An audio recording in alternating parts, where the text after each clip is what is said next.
Fazer este selfie da identidade nacional num país jovem como o Brasil, jovem comparado à sua matriz europeia, é uma herança do romantismo e da Revolução Francesa, aqui lidos de alguma maneira mais pelo romantismo do que pelo liberalismo. Identidade é um projeto político europeu, essencialmente. Identidade se associa ao nacionalismo do XIX, essencialmente, e significou no século XX algumas das maiores tragédias que a humanidade já registrou. Muitas vezes as pessoas lamentam a ausência de identidade no Brasil, e eu lembro que a identidade está na base do chauvinismo francês, a identidade está na base do pan-eslavismo, e a identidade está na base do pan-germanismo, a identidade está na base do nazismo e de vários outros projetos. Ter identidade ou não ter identidade não é uma virtude ou um defeito que nós devamos resolver com nacionalismo. E essa é uma questão que parece que escapa à maioria das pessoas. Perguntar a quem o coletivo nacional representado serve. Ou seja, a qual projeto esse coletivo nacional serve. Considerando o século XX, ele é ressuscitado essencialmente pelo pensamento conservador.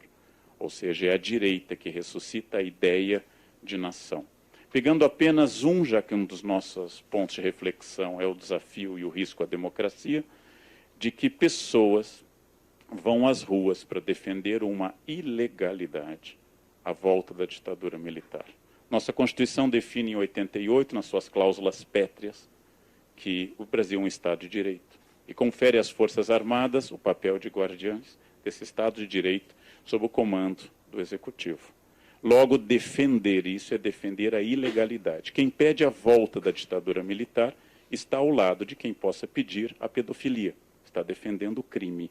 E parece que essas pessoas não se dão conta ao bater nas suas panelas Le Creuset, para não ouvir o argumento do outro lado. Em época de globalização, em época de diluição de identidades, é muito curioso ver ressurgir o papel da identidade. Que no campo interno, nós diríamos que neste momento o Brasil sofre uma bipolaridade, e essa bipolaridade, que quando se refere a indivíduos é tratada pela psiquiatria, quando se refere a nações, não há Lexotan, não há Gardenal suficiente para diluir na água, até porque não temos mais água também neste momento. A nossa bipolaridade é uma tentativa de expressar duas maiorias, uma que seria a maioria petralha e outra maioria coxinha. Essa bipolaridade é um sinônimo claro da ausência de um aprofundamento deste argumento. E provavelmente, se eu tomar a teoria weberiana de Raimundo Faoro, serve ao estamento burocrático, especialmente aquele herdeiro do estamento burocrático mais destacado, que é o PMDB, que independente da vitória de petralhas ou coxinhas, estará sempre no poder. Porque chegou ao poder em 1549 com a fundação de Salvador e a vinda de Tomé de Sousa. E largará o poder com a segunda vinda do Messias ou primeira, dependendo da fé ou da não-fé de cada um. Por exemplo, como esta representação identitária é feita geralmente pela elite letrada, a elite letrada brasileira, tradicionalmente reacionária desde a sua origem, a elite letrada brasileira, que se considera intérprete da nação, diz o seguinte truísmo, o seguinte axioma: o povo não sabe votar. Ao dizer esse axioma, ele tem dois axiomas seculares agregados. O primeiro, eu não sou povo e eu sei votar. Porque se o povo não sabe votar, e eu sei, eu não sou povo. E aí, aristotelismo lógico, se eu sei e o povo não sabe, é porque eu não pertenço a essa nação. Ou seja, este é o grande problema da falta de comunicação entre quem representa a identidade no Brasil, produtores de jornais, elaboradores de revistas, coordenadores de programas daqui e dali, e quem é o país de verdade, o encontro entre a nação e o Estado, ou entre os intelectuais, gramscianamente falando, não orgânicos, que são a maioria absoluta, e sua própria nação. Quem faz o Brasil, Brasil. É muito curioso porque na Europa foi-se em busca de onde o meu eu se insere num projeto nacional. É o caso clássico da França, que fez de 1789 ou 1848 em diante, um projeto de busca do que faz da França a França, e as grandes obras que estudaram, desde datas como 14 de julho, até batalhas como Domingo de Bouvines, ou até crenças como a luta de Joana d'Arc, ou batalhas como Poitiers, um ponto de identidade, onde o meu eu se insere nisso. Quando a França perdeu a Guerra Franco-Prussiana, virou um senso comum entre os franceses que a guerra tinha sido vencida pelo mestre-escola prussiano.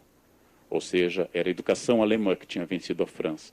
E a França, então, vai elaborar um projeto de Estado laico em 1905, que reforçou o nacionalismo notavelmente e que é contemporâneo, não por coincidência, de um caso tão brutal de antissemitismo como o caso Dreyfus. Ou seja, é a construção de uma identidade excludente.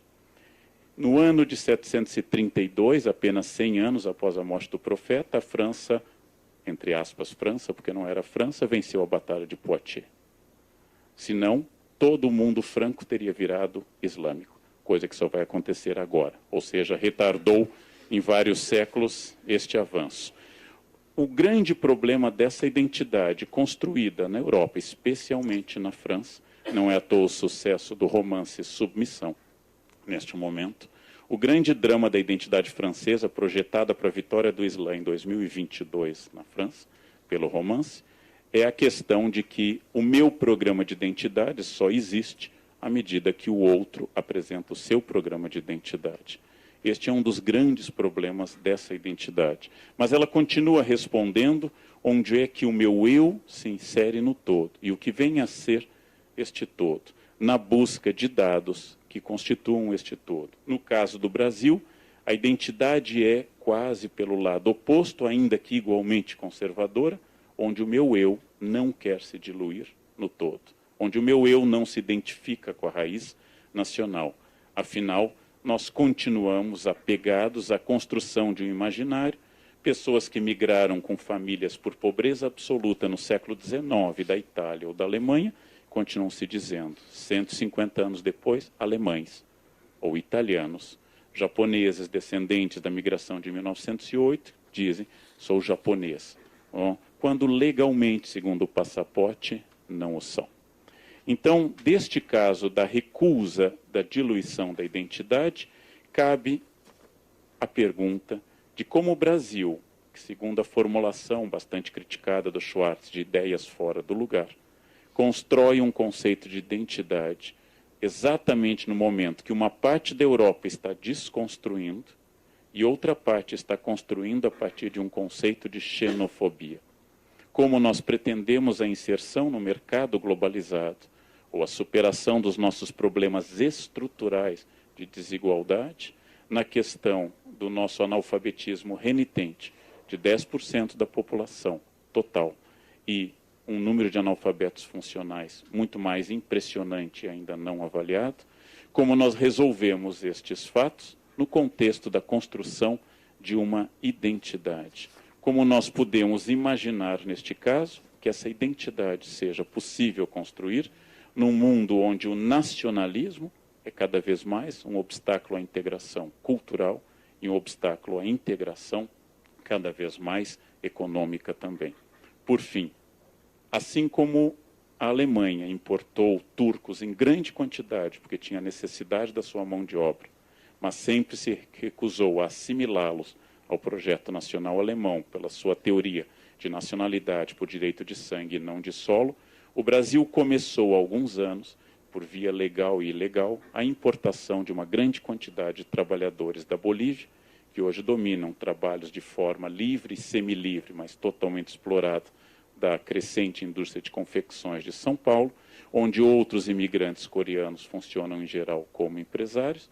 Estes trabalhadores estão sendo acompanhados por trabalhadores também peruanos, bolivianos, paraguaios e agora nova onda filipina, e por fim a chegada dos imigrantes do Haiti, que são hoje o único país para o qual Itamaraty estabeleceu cota de vistos mensal, 1.000 vistos por mês.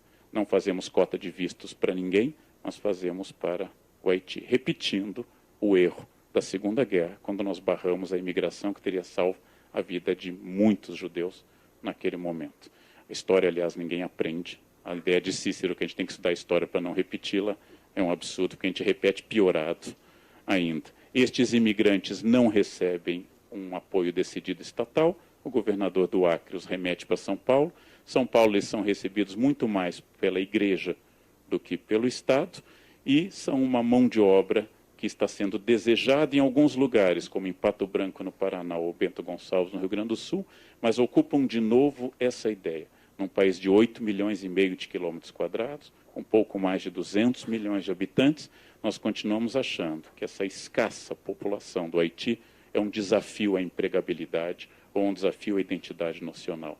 E para encerrar, eu volto sempre à ideia do grande Marshall Salins, que faz este questionamento em antropologia. Por que é que a abertura de um McDonald's na Sicília causa a ideia de que os sicilianos perderão a sua identidade? E por que que a existência de 10 mil restaurantes italianos em Nova York não causa a ideia de que Nova York vai perder a sua identidade? Porque, no fundo, a identidade branca é considerada superior a todas as outras. Não é à toa que todas as crianças do Brasil, dia 19 de abril, dia do índio, se vestem de índios norte-americanos, com penas e plumas tiradas do espanador da mãe, e fazem-se de Sioux, de Apaches ou de Comanches. E é considerado que essas crianças estão homenageando os índios.